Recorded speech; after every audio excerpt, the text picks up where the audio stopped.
We have traveled all over Kenya and East Africa to find hard-working farmers. We want to celebrate them while giving them the knowledge they need to improve their farms, get better yields, and become profitable farmers. We will see how farmers across the region can learn from experts and from each other in every way.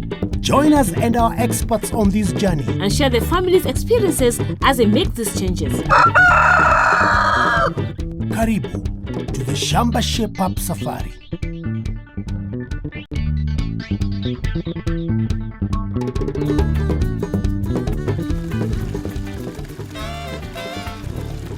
Welcome to Shamba Shape Up.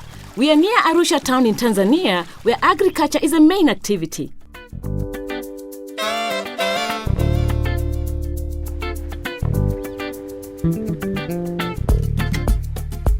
In the village of Moivaro, we meet Grace Kimambo, who lives on this 1-acre farm with her family.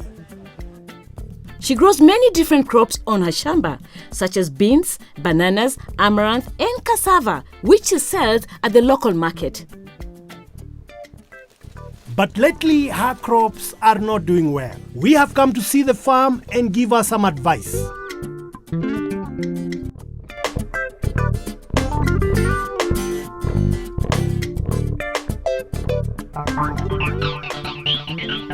Grace, thank you for inviting us to your farm. We are very grateful. How long have you been farming? Not long time ago. It's like 4 years or so. What are you planting? Vegetables and bananas. What kind of problems do you face in your farm? To begin with, diseases, but more importantly, markets. You can harvest well, but that's the end of it. It remains here in the farm, nowhere to sell it. Do you have any livestock? Livestock and chicken.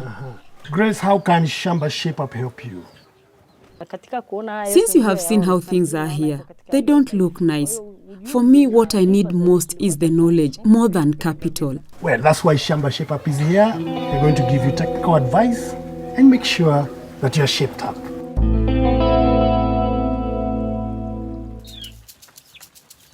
Grace has spent a lot of time and effort investing in her chicken business. But diseases sometimes prevent her from making any money from them. It sounds like Grace's chicken business needs some expert advice. We know just the right man for the job. We asked Caleb, a veterinary officer with ultravites, to pop by and advise on her existing chicken venture. Caleb, you've had a look at the chicken shed. So what were your observations? A number of things need to be changed from sanitation, hygiene, and the structure itself. For you to prevent diseases, there are a number of things to do. Which one is better first of all? Is it to prevent or to treat? Vaccination. Prevention is better than treatment. And for you to prevent diseases, consider 3 things. 1 is vaccination, 2 is biosecurity, 3 is proper feeding, and of course, prevention of parasites. What is biosecurity? Biosecurity is preventing that germs from reaching your chicken. And how do you do biosecurity? It is a number of things. First, it starts with the type of your housing. Is it good? Does it prevent rats? Because you need to prevent rats. Also, sanitation. Like I have mentioned to you, sanitation in your chicken house is not very good. You need to start with clean environment. You clean the house, the roof, the walls, and the floor. At the floor, you put wood shavings. After doing that, you need to disinfect by spraying with a disinfectant called Ultrazide. Ultrazide is used to do the cleaning and disinfection. It can kill all bacteria, all the germs, and it is safe for you and your birds. After washing the house, you need to do a good disinfection using the Ultrazide.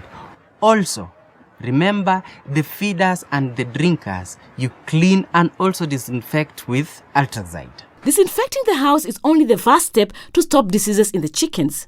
There is another dangerous problem to stop.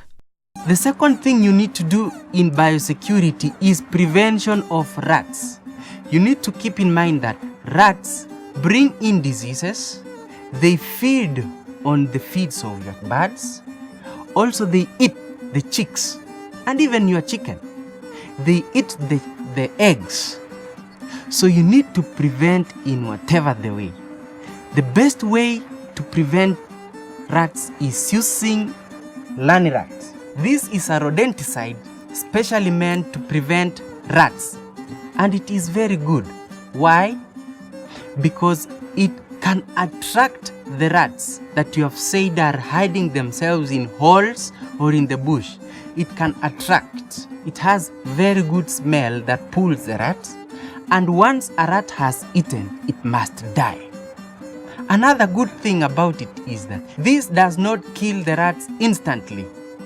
When rats die there and then instantly on that spot, it will give the others a signal that there is danger here. So that creates bait shyness. They run away, so you'll never catch them. But for this one, the rat will eat today and die after 3 or even up to 5 days. In the meantime, he will be calling the other rats and they eat, then wait for death. Nevertheless, this Lanirat, when a rat dies, it does not leave bad smell. It dries up.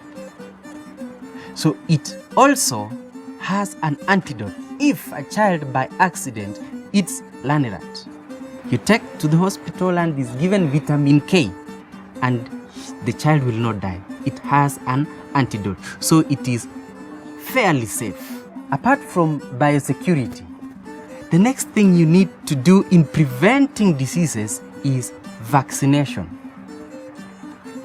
I know Newcastle has been a problem to you, and there is a program you need to follow in preventing diseases in chicken. Many of the diseases which cannot be treated in chicken are caused by viruses, and it is well prevented through vaccination. In your local area, your local veterinary doctor will give you vaccination program which you need to follow to the letter. Okay, so in terms of feeding, besides what she's feeding her chickens with, is there anything else that she needs to add? Yes, the most critical type of feed that chicken normally lack is vitamins. I can see you give your chicken mostly grains, and they are likely to lack vitamins. Another thing that chicken normally lack is amino acids. There are 3 types of amino acids which are very important in chicken, and if they miss, they will not survive. Fortunately, we have put all those vitamins and those amino acids into one pack, which is a supplement in chicken. It is called Amylite. Amylite is a supplement for feeding your chicken, and it is added to water. Caleb, thank you so much for that information. So now tell us, where do we begin? We begin right away with the housing. Okay, let's begin.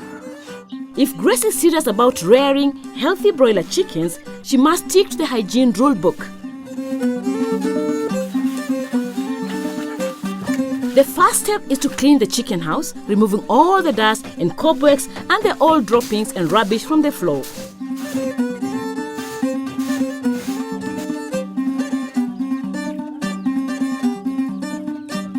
So Caleb, we've cleaned the house. What next? The following thing is to disinfect the house before we place the wood shavings. And then the wood shavings will be disinfected from the area they have been dried, then brought in, and we will disinfect the whole house from the roof to the walls and the floor, including the wood shavings.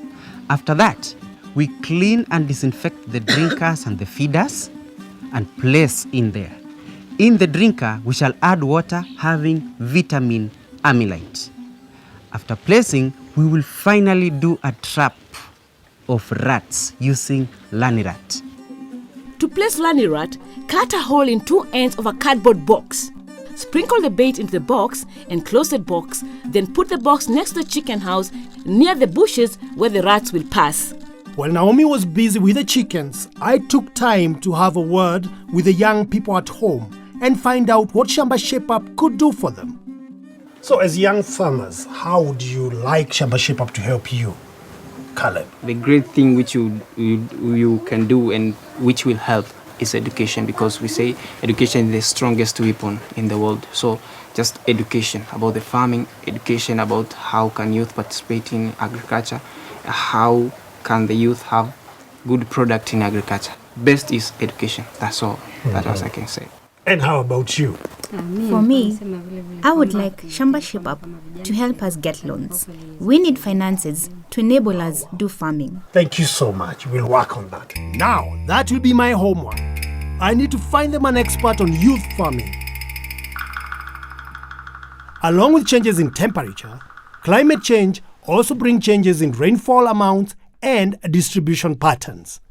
Grace, as a farmer, you have experienced different kind of rainfall patterns. The rains are erratic. Sometimes they come, sometimes they don't come. Why do you think that is so? It's true. Well, the rain has not been very predictable, and it is making us lose our crops. Mr. George, why do you think this is so? This is so because the issue is globally now is climate change, which is believed to be contributed by human activities in different aspects, from the industrial up to down there to our normal subsistence farmers. Now, how does a farmer like Grace adapt to these changes? She should do some changes in his normal practices, farming practices, like using improved varieties of seeds, even using some technologies to prepare their land, to prepare their fertilizers, use fertilizers in general, whether it's organic or inorganic, try different types of seeds, crops, maize or beans or whatever. And since temperature and water both affects the processes that takes place in the soils, climate change will therefore cause changes in the world soils. So, we have to take good care of our soil, and our expert tells us how. Let's talk about climate change in relationship with soils and water. Let's start with the soil first. Yeah, soil being a living thing, it has a lot to do with to get the fertility. So when the changes are there, we don't expect anything to be decomposed without having enough moisture or rain in those different seasons. When a farmer leaves something trashes in the field and it no rains, so it won't be decomposed. So the soil will be bare. A lot of erosion agents will be playing, like wind erosion, soil erosion, because the land is bare. And how about water? When the rains doesn't come on time or doesn't come at all, the amount of rains from those water sources will be decreasing, and most of the farmers or the people around the foothills of Mount Meru, they are totally subsistence farmers. Most of them, they are using a little amount of water from the sources to irrigate their horticultural crops and those other plants, and also domestic uses. So the relation is there. Let's talk briefly about tree planting and especially fodder crops. Which one should the farmer plant, especially around this region? The forages are very important, apart from fruit trees, but they can grow coriander, lucina, some grasses which are recommended by the scientists, which are doing better in this area. Climate change means the weather is unpredictable. George thinks that the rainfall in this area might decrease, which will make it hard for Grace to grow enough grass for her cows. She needs to plant fodder shrubs like caliandra, mulberry, or leucaena. These are drought tolerant and can give her fodder all year round. To plant caliandra, dig holes 1 foot deep and 1 foot wide.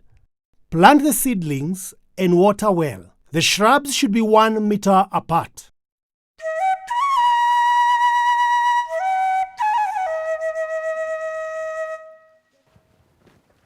We've covered so much in the first half of the show. And there's still more to come right after the break. Coming up, will we manage to keep our promise to Caleb and his sister?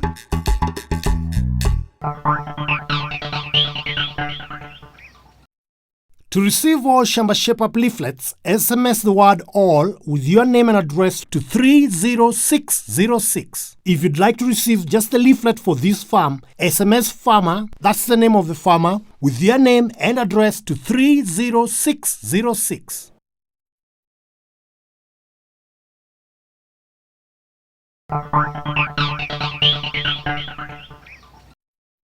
Welcome back to Shamba Shape Up. We're still shaping up Grace Kimambo's Shamba in Meru District in Arusha, Tanzania. So let's get to work.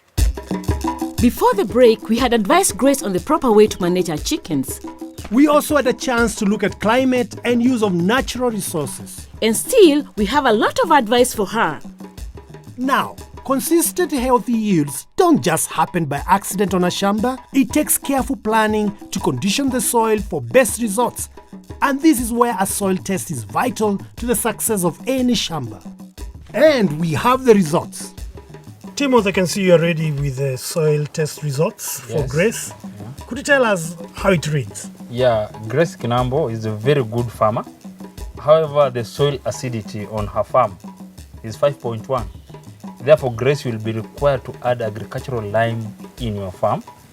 When you look at other nutrients, for example, nitrogen, phosphorus, potassium, you are doing well on phosphorus only. Your nitrogen is too low and your potassium is too low. Therefore, you'll apply an NPK fertilizer 17, 17, 17. How about the use of manure?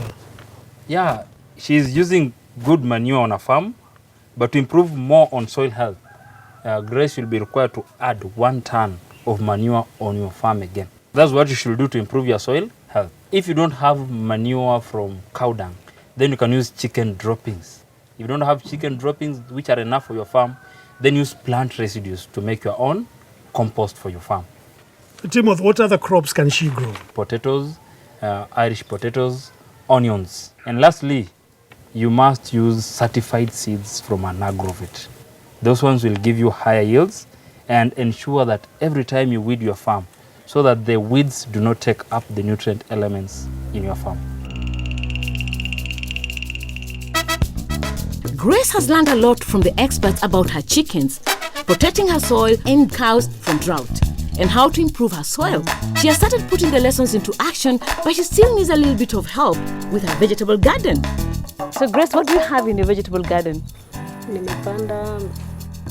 I have planted vegetables, amaranth. Do you think you've planted well? From my side, I don't see a problem. Eliudi, do you think she's done well? There are small problems here and there. Grace has planted without observing the right spacing from one plant to another, from one row to another. She has also not mulched her crops to reduce water loss and also reduce weeds on the farm. I have also noticed some pests. When you touch the plant leaves, you see them flying away, the white flies. Let's start with the spacing. When planting various vegetable plants, especially amaranth, from one row to another should be 15 to 20 centimeters. But also from one plant to another should be 10 to 15 centimeters. It is important for you to get a good population of plants, and with the recommended spacing, your yields will be more. Also, there will be less competition between plants for water, sunlight, and also nutrients from the soil in a good spacing. We also normally advise farmers to observe recommended spacing, and your yields will increase. For amaranth, if you follow these instructions, your vegetables will be healthy, bigger, and strong enough, since there is no competition for water, nutrients, or air.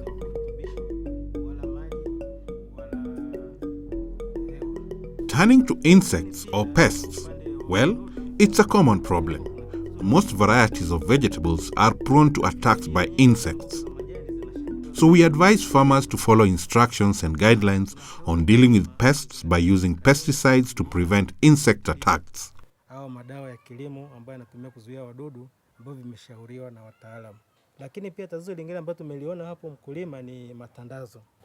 Another problem here is mulching. Mulching is important in a vegetable plot and other crops as well. But mulch have their requirements too. They must be well dried first, without seeds at all. Otherwise, if they have seeds, when you water your plants, the seeds will germinate. And that means that you will now be dealing with weeds too in your shamba.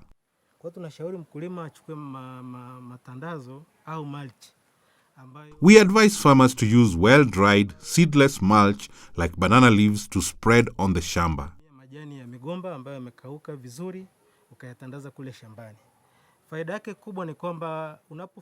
One benefit is that when you cover the soil, you make the soil retain more water rather than losing it through sun heat.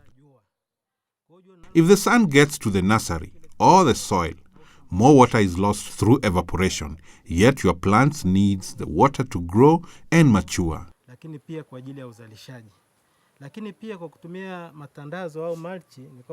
Also, by using mulching, you reduce the amount of watering.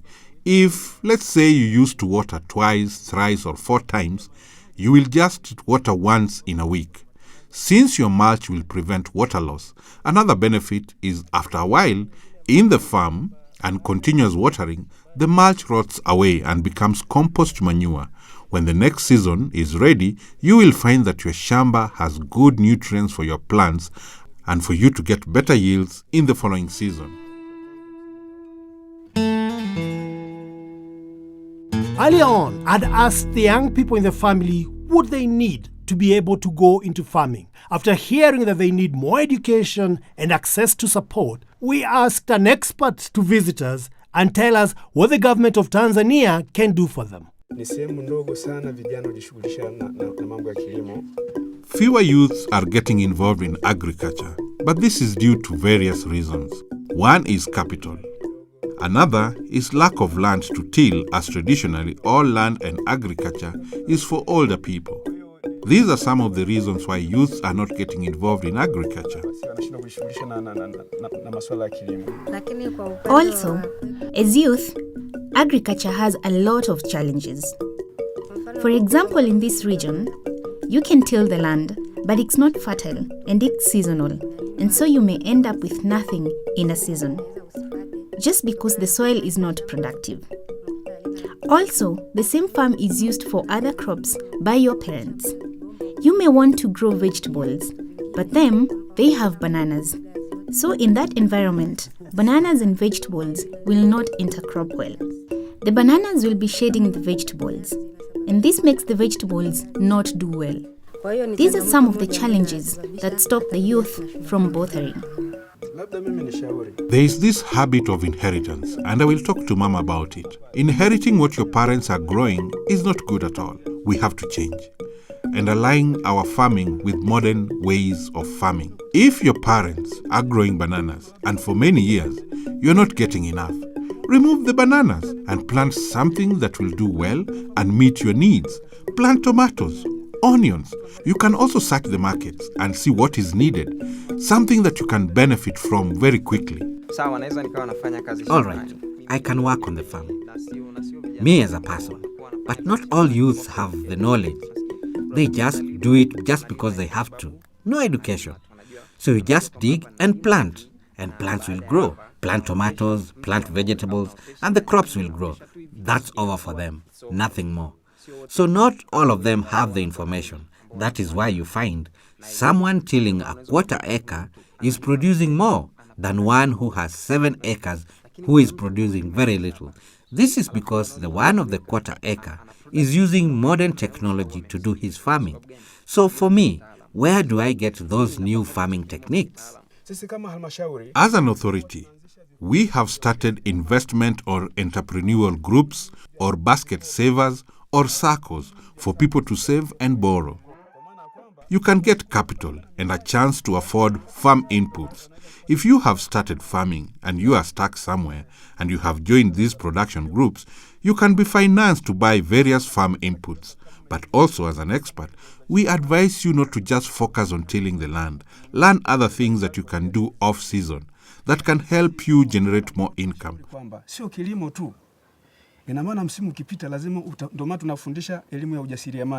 So, you can also learn how to irrigate a small portion of your land for off-season purposes.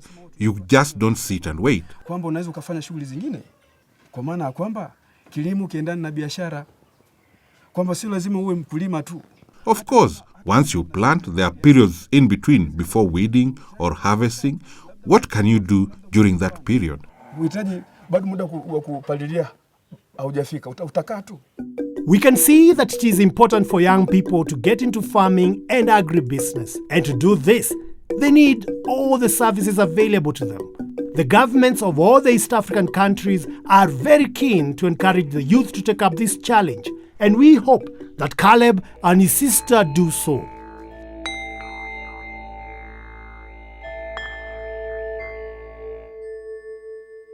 It's been another fantastic shape up here from Arusha town. We have happy chickens and a very happy farmer. With all our tasks complete on this shamba, it's time to go and tell Grace kwaheri. It's been yet a great Shamba Shape Up show here. And Grace, tell us, did you enjoy Shamba Shape Up? I'm grateful for your coming here since I have learnt a lot. And I have learnt new farming technique. I was doing things at my level down there. But now I am informed and I'm happy you people came. So what I have learnt, I'm going to put it in good use and I'm sure I will succeed this time in farming. Grace, if you're happy, you're also very, very happy. Thank you very much. It's been another great show from Arusha, Tanzania. And we'll see you next time right here on Shamba Shape Up. We've covered so much, and if you are like me, you may not remember it all. Weather, diseases, new crops, type of crops, cows, goats, chickens, markets, And so much more. Shamba Shape Up has a service to help you, so you don't have to remember everything. It is called the Is Shamba, and it can send information to help you know what to do on your farm and when to plant. You can even call and talk to an expert if you get really stuck. Just send an SMS with the word JOIN to 21606. And you can shape yourself up anytime and anywhere. Shamba Shape Up is online. To learn more about today's topics or to watch any of our previous episodes, visit shambashapeup.com, select the episode and click play. You could also visit our Facebook page, Shamba Shape Up, to get more information, get involved in discussions, and also get a chance to enter some of our great competition to win great prizes. You can also find us on Twitter at Shamba Shape Up, or simply text 30606.